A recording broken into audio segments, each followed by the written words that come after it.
Welcome to Blip's first Open Tech Week. As part of a multinational, multi-location group like Flutter, a lot of our work is in English, so that's how we will continue this event today. At Blip, we believe that the more we share, the more we learn and grow. This Open Tech Week is an opportunity to give back to the tech community, sharing our challenges and best practices, and creating an open space for learning with each other. We've talked about sharing technology that works across our divisions and brands, and how we approached building a new betting experience for Betfair with quality embedded right from the start. You can play back both sessions and continue the conversation here in LinkedIn, or reach out to us or our speakers directly. Today, we'll share more about automation and some of the unique challenges we have to operate our platforms globally.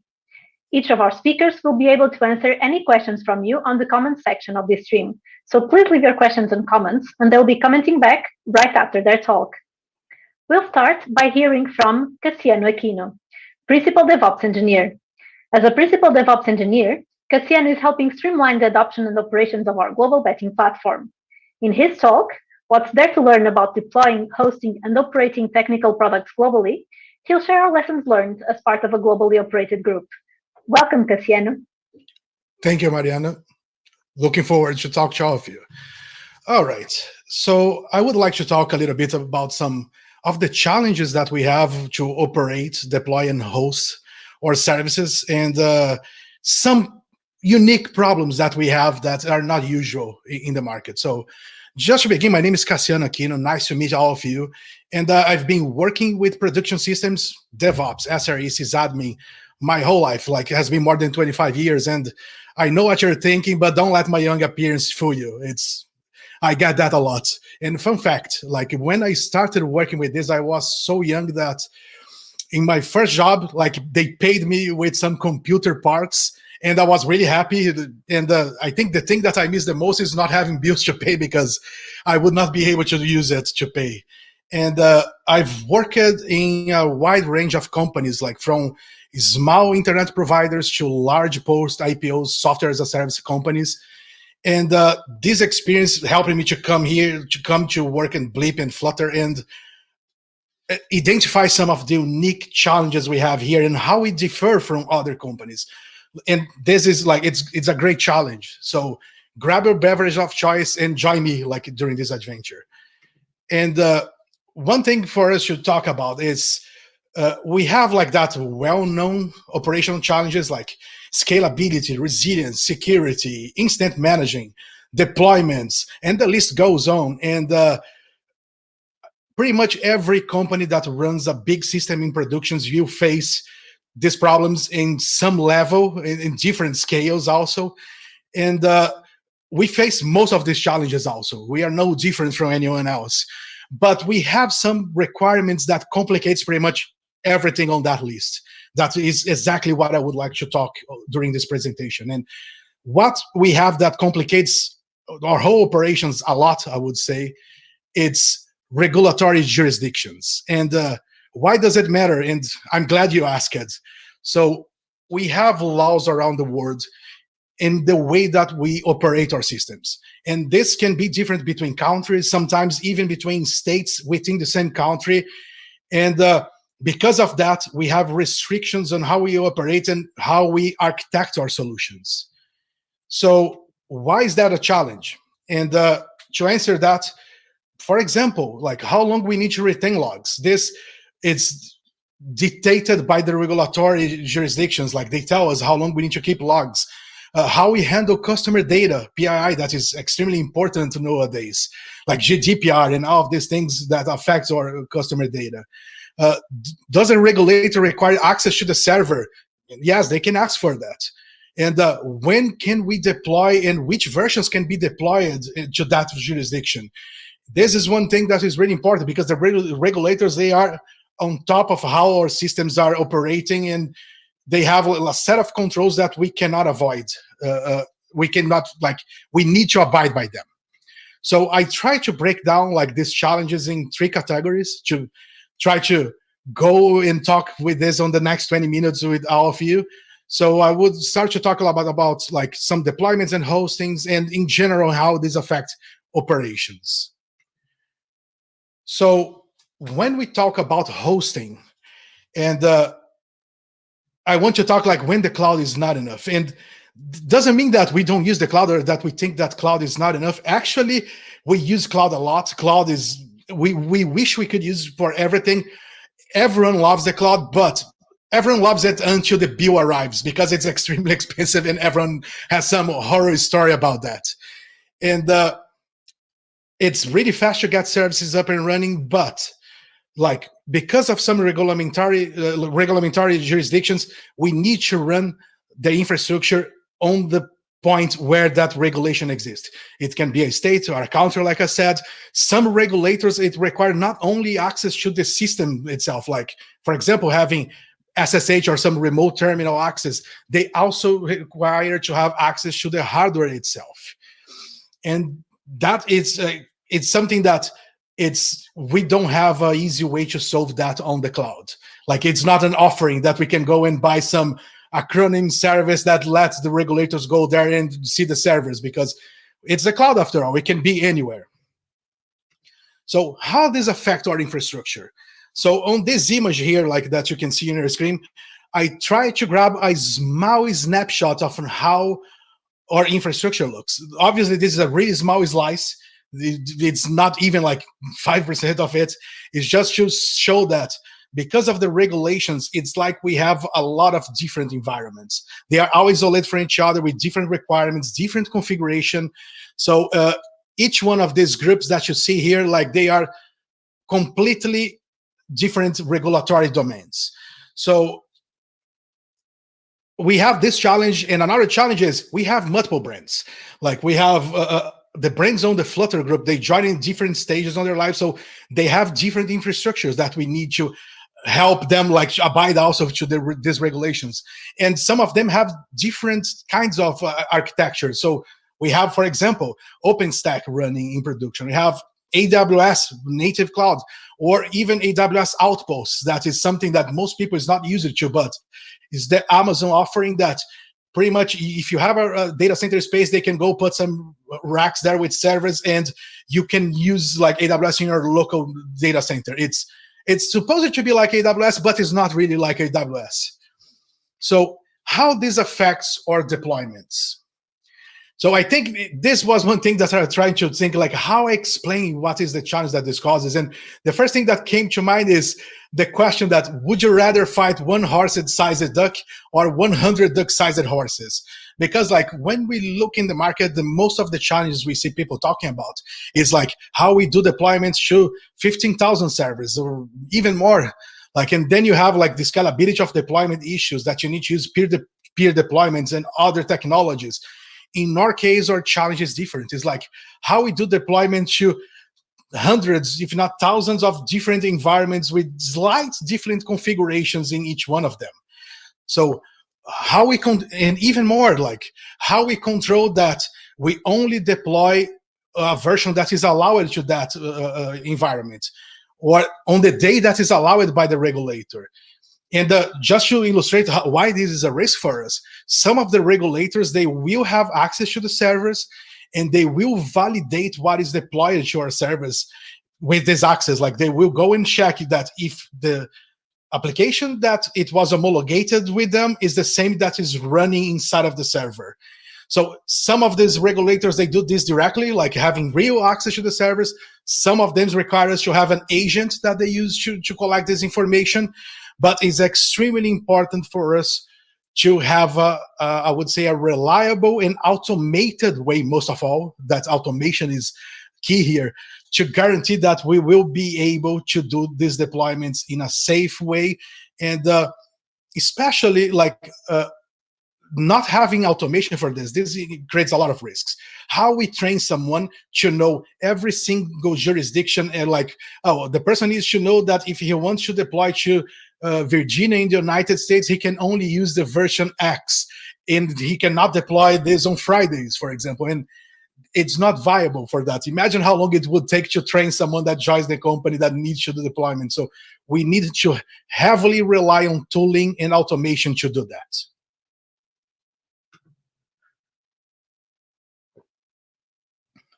So one important thing is like how we tame this duck-sized horses, how we will be able to not die for like 1,000 paper cuts. That is one of the biggest risks we have.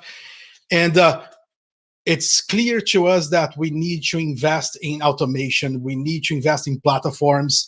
And this is key for us, not only to be able to grow, but also to guarantee that we are not blaming people because of human errors that actually they are not to blame for. So when we talk about these platforms, and I'm not going to go deep in this automation, like what we use, if it's Terraform, if it's CDK, because Carolina in the next presentation is going to talk a lot about that and how we use some of the tools here. So if you want to see more details about that, you can watch the next presentation also. But when we talk about platforms, like we love platforms. And just to guarantee that we are talking the same language when I say like about platforms. So what I'm talking is, it's a standard way for us to have to provision services into a production system, how we operate our applications. There are many flavor around for platforms. Like some people build their own that it does everything, like for example Heroku, or you have some more build your own platforms, like you can leverage, for example, Kubernetes or ECS or HashiCorp, Nomad, Fargate. There are many options that we can use to build that. So for us, it's key to us to be able to leverage these platforms, to have a common way, I would say, for us to be able to deploy, because we have this, like a lot of data centers, a lot of different divisions, and we need to have to succeed, we need to have a common way that we can go and share like these applications around, and we will be able to deploy without much work. So regulatory jurisdictions, as you saw, it increased our complexity a lot, and we don't need like our own infrastructure to complicate even further. So that's why like the platforms should be implemented, and they are important. Imagine when we combine both, then like if you have the regulatory restrictions plus different platforms in different ways to do deployment, this increases exponentially like the complexity of operating and to do operations within your group. And if my math is correct, this should be like 10 to the power of God help us out, because like it's a crazy level of complexity that it's not where we want to be. I'm sure about that.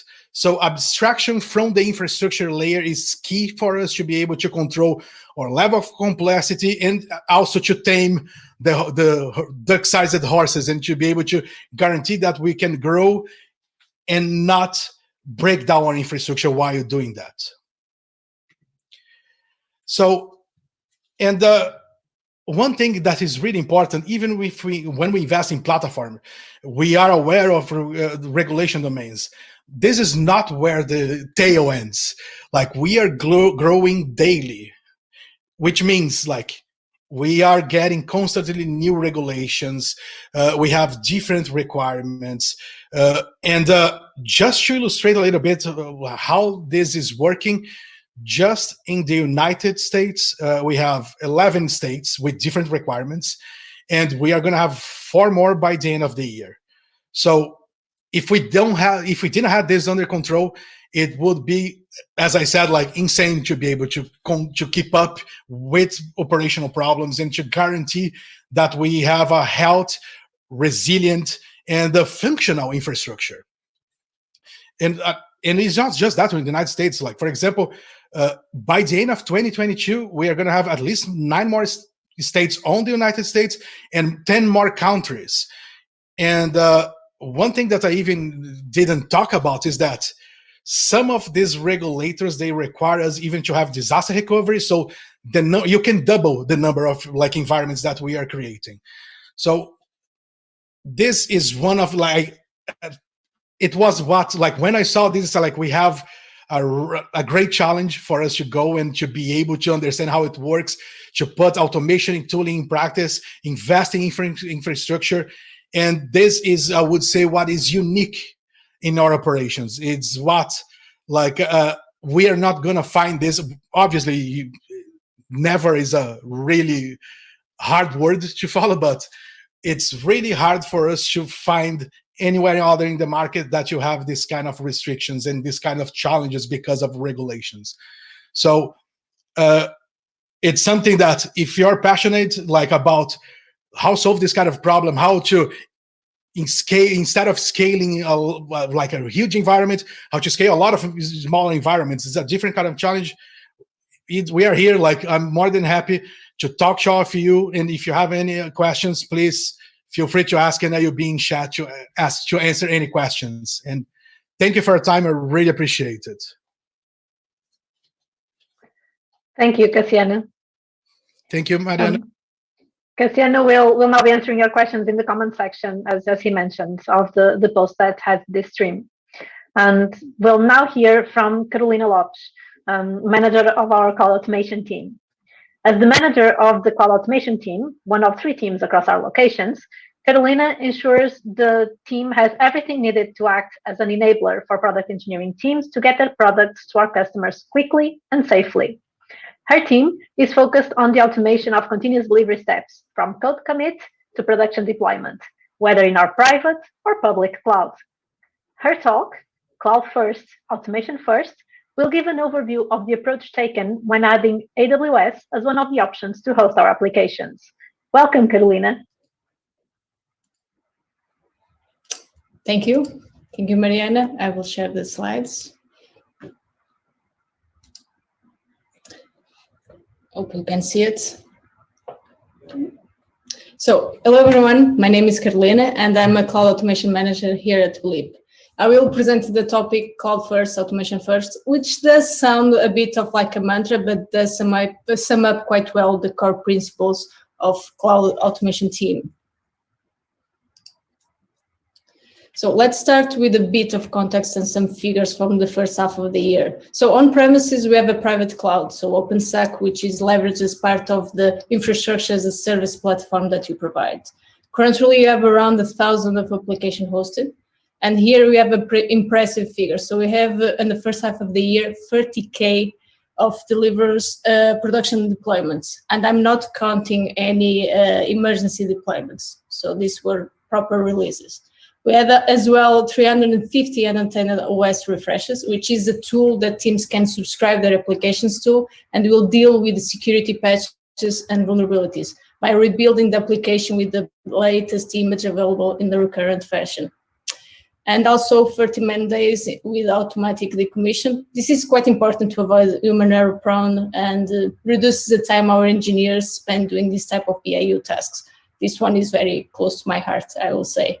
On the public side of things, we'll just focus on AWS, and it's something that is in the works for the last couple of years, and we'll focus on this on the rest of the talk. So for AWS side, we have around 300 applications, and we already perform 800 plus deployments through the pipelines.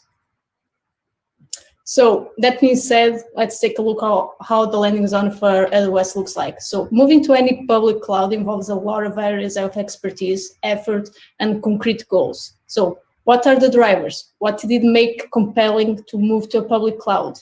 What are the principles followed? Important to define early and stick to it. And how is structured? Form a landing zone at enterprise level. There's multiple areas that will more or less similar across organizations. Others will depend largely on how do you want your operating model to look like.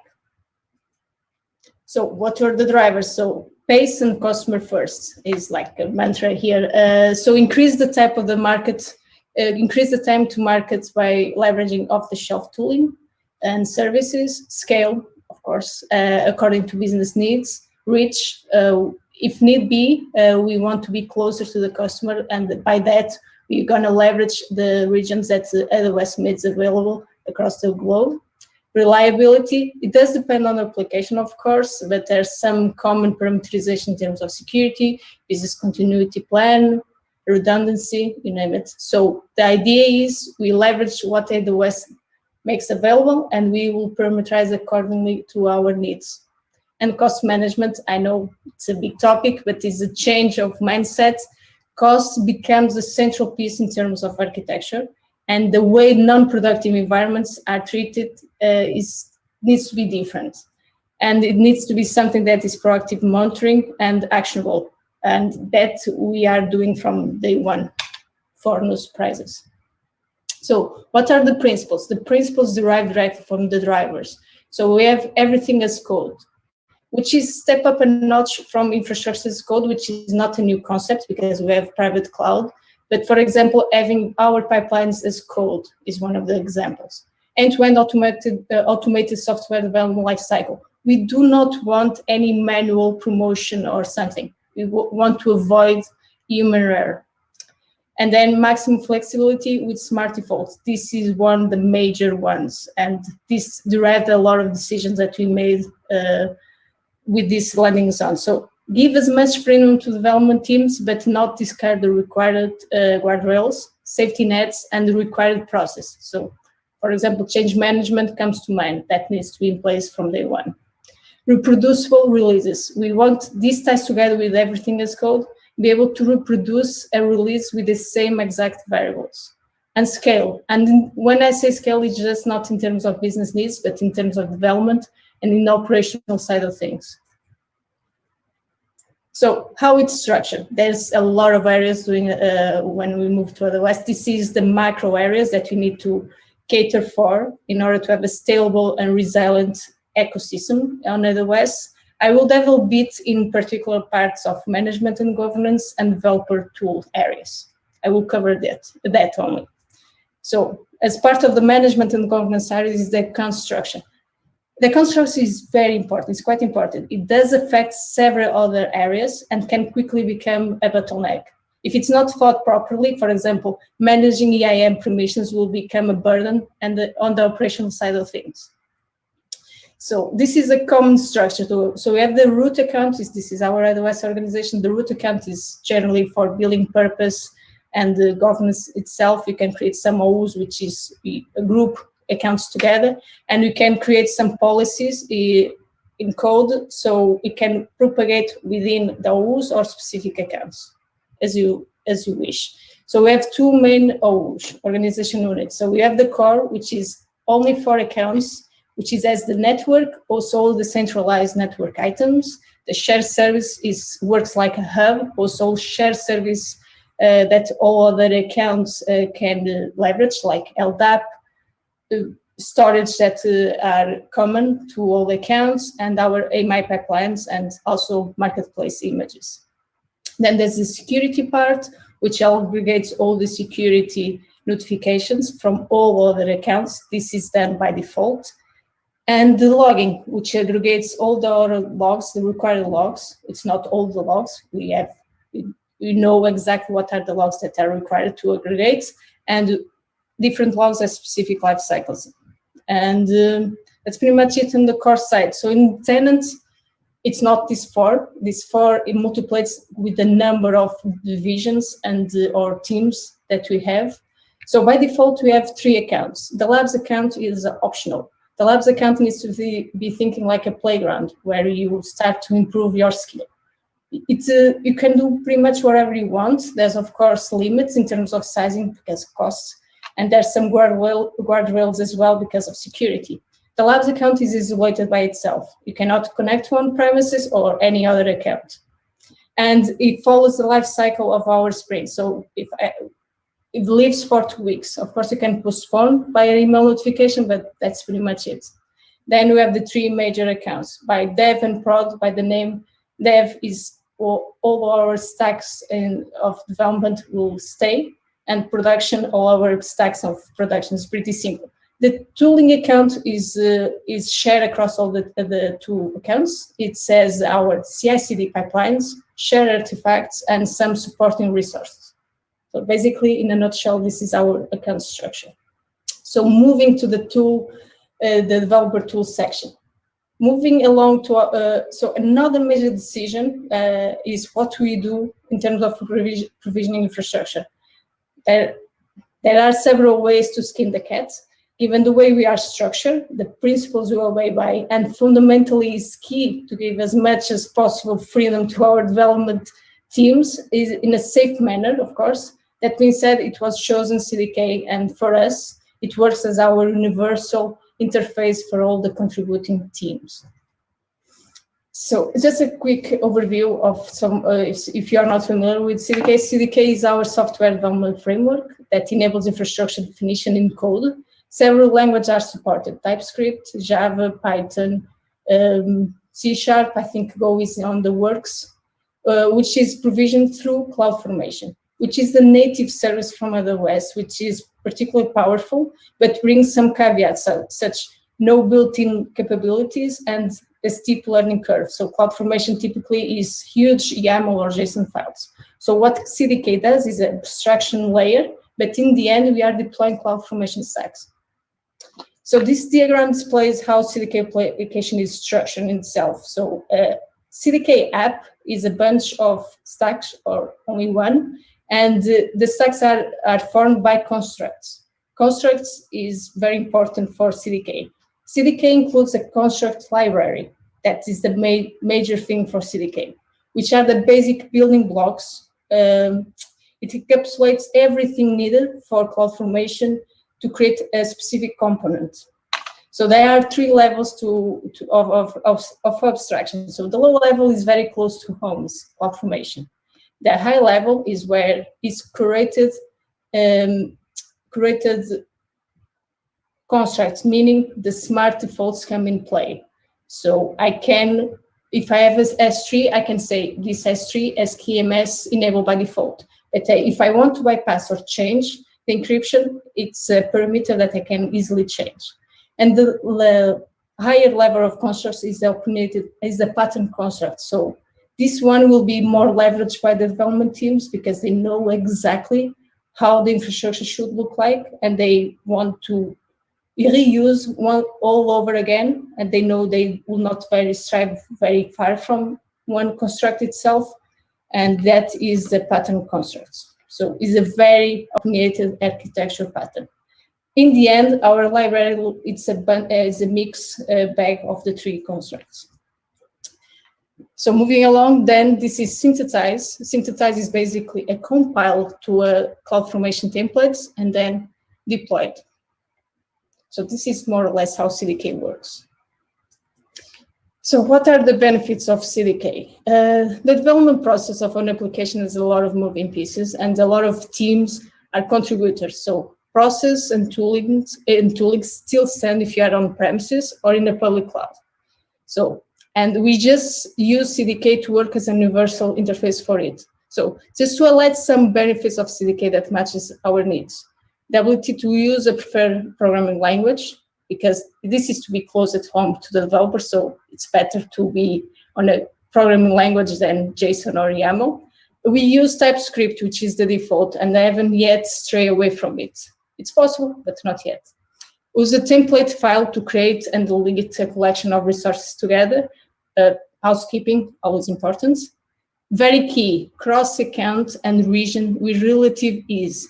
This is a lot of overhead for when you want to do this. So CDK with a relative ease is possible. Share and reuse infrastructure as a library with the possibility to leverage different levels of constructs.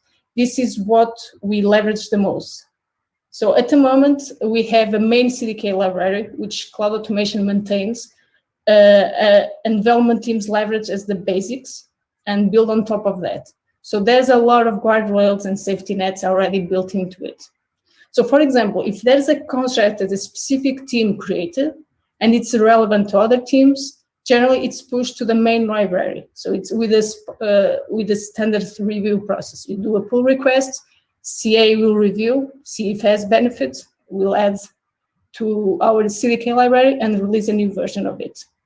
So this is how we assure we have a shared code base for infrastructure side of things.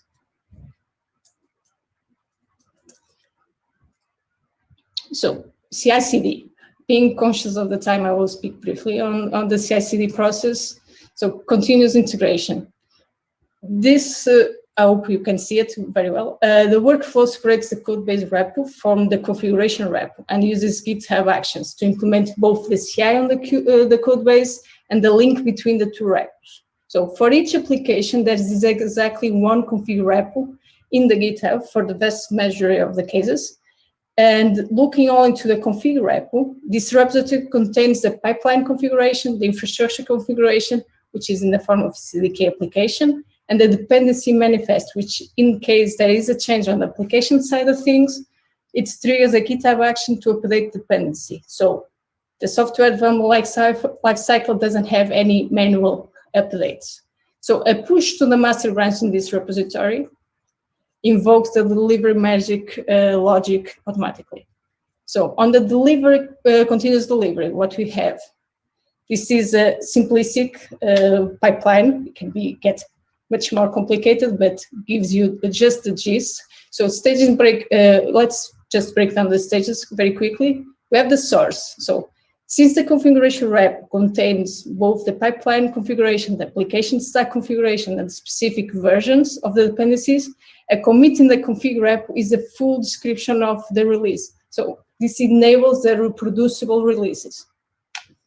In terms of build, the CDK app will synthesize here. So in the build part, we're gonna compile through our CloudFormation templates. We're gonna provide some checks, some unity tests, of course, and we are ready. We move to the update pipeline. So the update pipeline is a very important stage. So I have to recap one particular point. We use code pipeline because we wanted to leverage CDK pipelines. CDK pipelines has a very cool feature, which is self-mutating, in the sense that if from one push to another, I want to add a stage, the next time I release something, that stage will be present.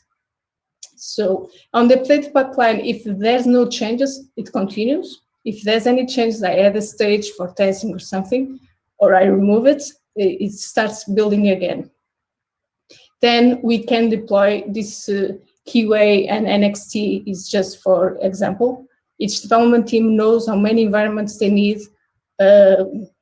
Yes, so they know how many environments they need. Just bear in mind that these environments will be posted on the dev account. Only the production environment will be on the production account.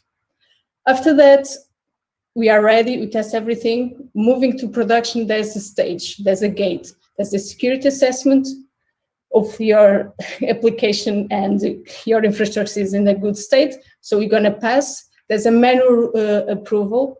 This is not mandatory, but is by default, where you can review your change set, and if everything is okay, you move along. When we move along, by default, all the standards, all releases to production as a standard change associated. So we call out Jira, we create a standard change for the pipelines, we roll out, or we deploy our pipelines in production, and after everything is set and done, we close our change. Oh yes, I have some green arrows. The effort that I took and I didn't use it. But that's pretty much it in a nutshell. I do hope you did enjoy the sneak peek on how you currently leverage AWS. And I truly hope that you got the sense that automation is crucial for us. Thank you very much. And feel free to query anything in the comment section or by email. Thank you, Carolina. Carolina will now be answering your questions in the comment section of this stream, as she mentioned. We'll allow for a couple of minutes for both Cassiano and Carolina to interact with you in the comment section, and then we'll close this session. Thank you for joining us for the third day of Blip's first Open Tech Week. Feel free to browse our website for more information on Blip and the Flutter group, and reach out to our speakers or to us directly here on LinkedIn if you feel the comment section doesn't cover it. I'll see you again tomorrow at 6 p.m. here on LinkedIn for a couple of talks on some of the challenges we have had to help our brands manage the prices and risk on their websites. Obrigada e até amanhã.